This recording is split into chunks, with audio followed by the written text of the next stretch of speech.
श्री साईं बाबा के भक्तों में मूलतः शिव भक्त या फिर विष्णु भक्त काफ़ी तादाद में होते हैं। विष्णु भक्तों में राम भक्त और कृष्ण भक्तों का समावेश होता है। इसी वजह से भारत के धार्मिक तथा सांस्कृतिक परंपरा में शैव और वैष्णव संप्रदाय का प्राबल्य अनादि काल से रहा है। ये दोनों भी संप्रदाय उत्तर और दक्षिण अनेक शतकों से खंबे गाड़े खड़े हैं।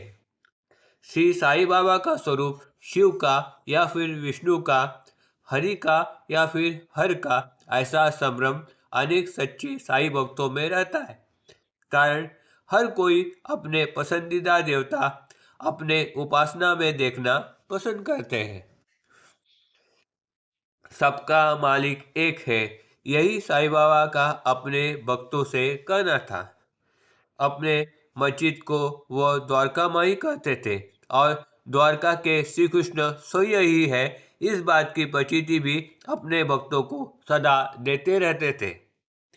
करीबन 100 साल पहले साईं बाबा ने शिरडी में रामनवमी उत्सव शुरू किया। पूर्व जन्म के वो कबीर थे। रमते राम जी आयो जी, उदिया की गोड़ियाँ लायो जी। रमते राम जी आयो जी, उदिया की गोड़ी लायो जी, ये एक ही धुन वह सदा गाते रहते थे।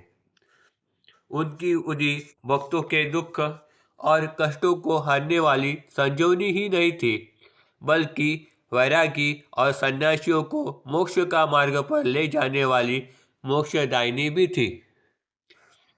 बाबा के आंतरिक सिद्ध अवलिया स्वरूप का मर्म उनके विवेकपूर्ण वैराग्य तथा साधना और तपाचरण में समाया हुआ है। इस वजह से नाथ, दत्त, कबीर और सूफी संत उनके शिव स्वरूप से, यानी निस्संग, विरक्त और वैरागी विजनवासी उनके मलंग स्वरूप से जुड़े हुए हैं। दत्त के त्रिमूर्ति स्वरूप के ब्रह्म या वैष्णव अंगों के अपेक्षा वो उनके शिव तत्व के ही वाहक होते हैं। शिव ये गुरुत्व का उच्चतम रूप है। सत्य ही शिव है, शिव ही सुंदर है।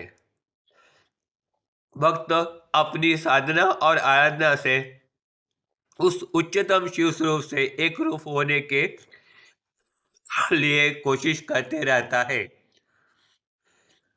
लेकिन सद्गुरु कृपा के बगैर वह संभव नहीं है, क्योंकि ब्रह्म नाड़ी के अंदर पवित्र शांभव यानी शिव भाव में जीव के अत्युच्चम ऐसे शरण माने गए परमहंस शिव पर छुपे हुए होते हैं। गुरु कृपा से ही इस त्रिकुंड तक पहुंचा हुआ जीवात्मा यह शांभवी मुद्रा और भाव से अपने वैष्णव रूपी इच्छा शक्ति को परमात्मा के उस परम मंगल परमानंद स्वरूप के परम पद के सच्चिदानंद ऐसे विश्वात्मक दिव्य एहसास में डुबो देता है। लेकिन ये सब गुरु कृपा से ही संभव हो पाता है। आज बाबा समाधिस्थ होने के बाद भी अपने भक्तों को इस परम अत्युच्च समाधि सुख की अनुभूति दिला देते हैं। इस बात का पता हमें गुजरात के संत महात्मा श्री मोटू महाराज के अनुभव से आ जाता है। सन 1938 साल में, यानी बाबा के देह त्याग के 20 साल बाद, वह कराची में मोटू महाराज के सामने प्रकट हो गए और जीवन मुक्त होने की योगिक क्रियाएं उन्हें समझाई। वह अपने आत्मचरित्र में श्री मोटू महाराज कहते हैं, Sai Baba give final touch to my spiritual progress, यानी साईं बाबा की कृपा से ही मुझे अंतिम मोक्ष की प्राप्ति हो गई, ऐसा उनका इस बारे में कहना है। इसलिए शास्त्र में गुरु को ही साक्षात परब्रह्म कहा गया है। गुरु के परब्रह्म कर्म मार्गी तप की मर्यादा मूलाधार, स्वाधिष्ठान व मणिपुर इस मानव शरीर के चित्ताकाश के अंतिम छोर तक रहती है। इस चक्र के इच्छा वासना इस अंत प्रवृत्ति को शुद्ध करके अंतिम सहस्त्रधार चक्र से भेदन करके सायुज्य मुक्ति की रूपी मोक्ष तक ले जाने की क्षमता केवल गुरु में ही होती है। ईश्वर प्राप्ति के 4 मार्ग हैं: ज्ञान, योग, कर्म और भक्ति। श्री साईं बाबा खुद ज्ञानी तो थे ही, वह परम श्रेष्ठ योगी भी थे, लेकिन वह भक्ति मार्ग की ही सिफारिश अपने भक्तों को किया करते थे,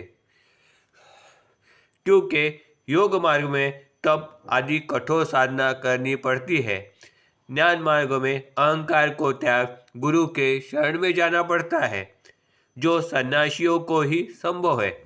भक्ति मार्ग सहज, सुलभ और सांसारिक गृहस्थ जीवन में रहकर आचरण करने में लाया जा सकता है।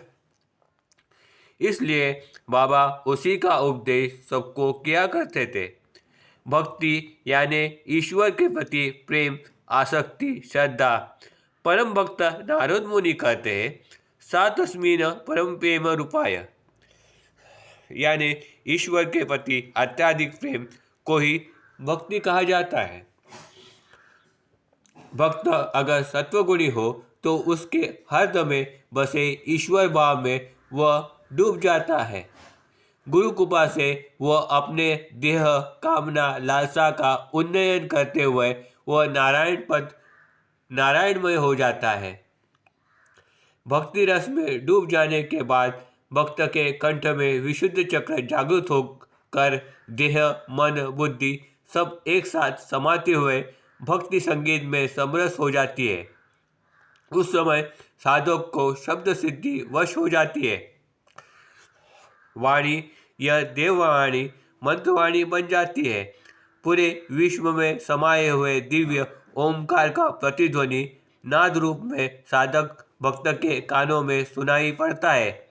शस्त्रधार चक्र के अंतिम छोर में शिवलिंग पर ओमकार का सदाबहार अखंड अविरत अभिषेक होते रहता है। यही वह विश्व का पवित्र मंगल स्थान होता है। यहाँ तक पहुँचने के बाद कुछ श्री साईं बाबा भक्तों को उठाकर मोक्ष की दहलीज पर ले जाते हैं। ओम साई राम। Please like